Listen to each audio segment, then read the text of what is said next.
2008 mobile രംഗത്ത് തന്നെ ഒരു വലിയ വിപ്ലവം സൃഷ്ടിച്ചുകൊണ്ടായിരുന്നു iPhone 3Gയുടെ T-Mobile ജീവനിൻ്റെ വരവ്. അതായത് ലോകത്തിലെ ആദ്യത്തെ ഗൊറില്ല ഗ്ലാസിൽ കൂടിയ മൊബൈലായിരുന്നു ഇവ. പെട്ടെന്ന് പൊട്ടുകയോ സ്ക്രാച്ചുകളോ വരാത്ത ഈ ഗ്ലാസുകൾ ഫാക്ടറിയിൽ എങ്ങനെയാണ് നിർമ്മിച്ചെടുക്കുന്നത് എന്ന് നോക്കാം. അതിനു മുമ്പായി ഒരു സാധാരണ ഗ്ലാസ് ഫാക്ടറികളിൽ എങ്ങനെയാണ് നിർമ്മിക്കുന്നത് എന്ന് നോക്കാം.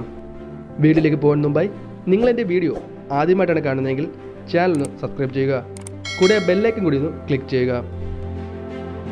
ഗ്ലാസ് നിർമ്മാണത്തിന് ആവശ്യമായ അസംസ്കൃത വസ്തുക്കൾ ഇതുപോലെ കൃത്യമായ അളവിൽ ശേഖരിച്ചെടുക്കുക എന്നതാണ് ആദ്യ ഘട്ടം. ഗ്ലാസ് നിർമ്മാണത്തിന് ആവശ്യമായ silicon sand, soda ash, limestone, sand എന്നിവയെല്ലാം തന്നെ ആദ്യമേ കൃത്യമായ അളവിൽ ശേഖരിച്ചെടുക്കുന്നു.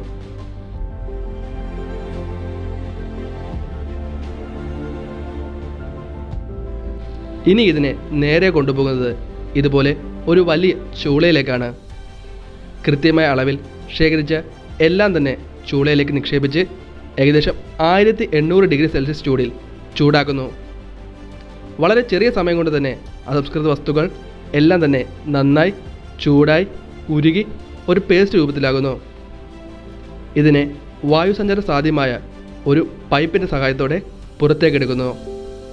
ശേഷം തടിയുടെ ഒരു മോൾഡിൽ വെച്ച് ഇതിനെ ഇരുഭാഗത്തേക്കും തിരിച്ചു കൊണ്ടിരിക്കുന്നു.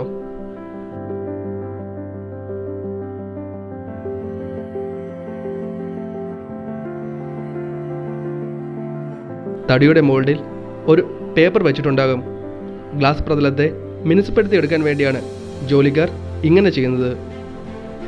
ഇനി ഇതിനെ വീണ്ടും ചൂടാക്കി വീണ്ടും ഇതുപോലെ മിനുസപ്പെടുത്തി എടുക്കുന്നു. ചൂളയിൽ glass ഉരുക്കുന്നത് 1800 degree Celsius ചൂടിലാണ്.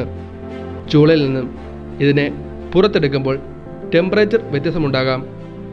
1800 degree Celsius ചൂടിൽ താഴെ കുറഞ്ഞാൽ ഗ്ലാസ് നിർമ്മാണം കൃത്യമായി ചെയ്യാൻ കഴിയില്ല. അതിനാൽ തന്നെ ഇതിനെ ഇടയ്ക്കിടയ്ക്ക് ചൂടാക്കിക്കൊണ്ടിരിക്കുന്നു.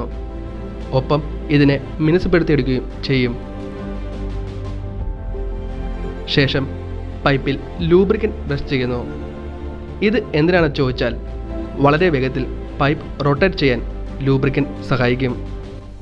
ബ്ലോ പൈപ്പിൽ കൂടി ഇതുപോലെ ഊതി ഇതിനെ പരമാവധി നീളം കൂട്ടിയെടുക്കുക എന്നതാണ് അടുത്ത ഘട്ടം. ഇതിന് നല്ല കായികബലം ആവശ്യമാണ്. ഏകദേശം 10 മുതൽ 13 വരെ കിലോ ഭാരമാണ് പൈപ്പും ഗ്ലാസും തമ്മിൽ ഉണ്ടാവുക. ഗ്ലാസിനെ ഇതുപോലെ തല കീഴായി ആട്ടി ഗ്രാവിറ്റിയുടെ സഹായത്തോടെ ഗ്ലാസിൻ്റെ നീളം കൂട്ടുക എന്നതാണ് ഈ ഘട്ടത്തിൽ ഇവർ ചെയ്യുന്നത്. ഇങ്ങനെ ഗ്ലാസിനെ മാക്സിമം നീളം കൂട്ടി സിലിണ്ടർ രൂപത്തിൽ ആക്കിയെടുക്കുന്നു. ശേഷം ഈ ഗ്ലാസിൻ്റെ അഗ്രഭാഗം മാത്രം ചൂടാക്കുന്നു. അങ്ങനെ അഗ്രഭാഗം ഗ്ലാസിൽ നിന്നും വേർപ്പെടുത്തിയെടുക്കുന്നു. ഇനി തണുത്ത ഒരു ലോഹം ഉപയോഗിച്ചുകൊണ്ട് പൈപ്പിനെ അഗ്രത്തിൽ നിന്നും വേർപ്പെടുത്തിയെടുക്കുന്നു. ഇങ്ങനെ സിലിണ്ടർ രൂപത്തിലുള്ള ഈ ഗ്ലാസിനെ ഗ്ലാസ് കട്ടർ ഉപയോഗിച്ച് നേരെ നടുക്ക് നിന്നും കട്ട് ചെയ്ത് ഈ ഗ്ലാസിനെ നേരെ ഫ്ലാറ്റനിങ് ടീമിന് കൈമാറുന്നു. ഫ്ലാറ്റനിങ് ടീം ഇതിനെ ഫർണസിൽ വെച്ച് 1800 ഡിഗ്രി സെൽഷ്യസ് ചൂടിൽ വീണ്ടും ചൂടാക്കുന്നു. 30 മിനിറ്റ് കൊണ്ട് ഗ്ലാസ് ചൂടാവുകയും മുൻപ് കട്ട് ചെയ്ത ഭാഗം തുറന്നു വരികയും ചെയ്യുന്നു. ഇനിയുള്ള ജോലി ഒരു വുഡൻ ടൂൾ ഉപയോഗിച്ച് ഇങ്ങനെ നിവർന്നു വന്ന ഗ്ലാസിനെ അയൺ ചെയ്തെടുക്കുക എന്നതാണ്. ഇങ്ങനെ അയണിങ് കഴിഞ്ഞാൽ ഈ ഗ്ലാസിനെ തണുപ്പിച്ചെടുക്കുന്നു. ഇത്തരത്തിൽ തണുപ്പിച്ചെടുക്കുമ്പോൾ ഗ്ലാസ് പൊട്ടാനും വിള്ളൽ വീരാനും അവസരങ്ങൾ കുറയുന്നു. ഇനി ഒരു പക്ഷേ ഗ്ലാസിൽ വേറെ നിറങ്ങൾ വേണമെങ്കിൽ ചൂളയിൽ ചൂടാക്കുന്ന നേരത്ത് കളർ നൽകുന്ന അസംസ്കൃത വസ്തുക്കൾ കൂടി ചേർത്താൽ മതിയാകും. ഇതുപോലെ ഒരു ഗ്ലാസ് നിർമ്മാണത്തിന് സമാനമായ രീതിയിലാണ് ഗൊറില്ല ഗ്ലാസ് ഫാക്ടറിയിൽ നിർമ്മിച്ചെടുക്കുന്നത്. കോർണിംഗ് എന്ന കമ്പനിയാണ് ലോകത്തിൽ ആദ്യമായി ഗൊറില്ല ഗ്ലാസ് എന്ന ആശയം തുടക്കം കുറിച്ചത്. മിക്സിംഗ് ഹൗസിൽ നിന്നാണ് ഗൊറില്ല ഗ്ലാസിൻ്റെ നിർമ്മാണം ആരംഭിക്കുന്നത്. ആദ്യമേ ഇതുപോലെ ഗ്ലാസ് നിർമ്മാണത്തിന് ആവശ്യമായ അസംസ്കൃത വസ്തുക്കൾ കൃത്യമായ അളവിൽ ശേഖരിച്ച് ഇതുപോലെ ഒരു മെഷീനിലേക്ക് കടത്തിവിടുന്നു. തുടർന്ന് ഈ മെഷീനിൽ ഇതെല്ലാം നന്നായി മിക്സ് ചെയ്ത് ഒരു വലിയ ബാഗിലേക്ക് ഇതിനെ മാറ്റുന്നു. ഏകദേശം ഇതുപോലെയുള്ള ഒരു ബാഗിൽ നിന്ന് 3000 കണക്കിന് ഗൊറില്ല ഗ്ലാസുകൾ ഉണ്ടാക്കാൻ കഴിയും. ഇങ്ങനെ മിക്സ് ചെയ്തെടുത്ത ഇതിനെ നേരെ കൊണ്ടുപോകുന്നത് മറ്റൊരു മെഷീനിലേക്കാണ്.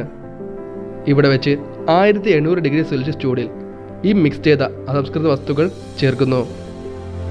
ഫ്യൂഷൻ എന്ന പ്രക്രിയയിലൂടെ ഇത് നന്നായി ചൂടായി മെഷീനിൽ നിന്ന് തന്നെ തണുത്ത് മെഷീനിലൂടെ താഴേക്ക് വരുന്നു. ഇതിനെ പിന്നീട് കമ്പ്യൂട്ടറൈസ്ഡ് മെഷീൻ കട്ട് ചെയ്ത് സ്റ്റോർ റൂമിലേക്ക് മാറ്റുന്നു.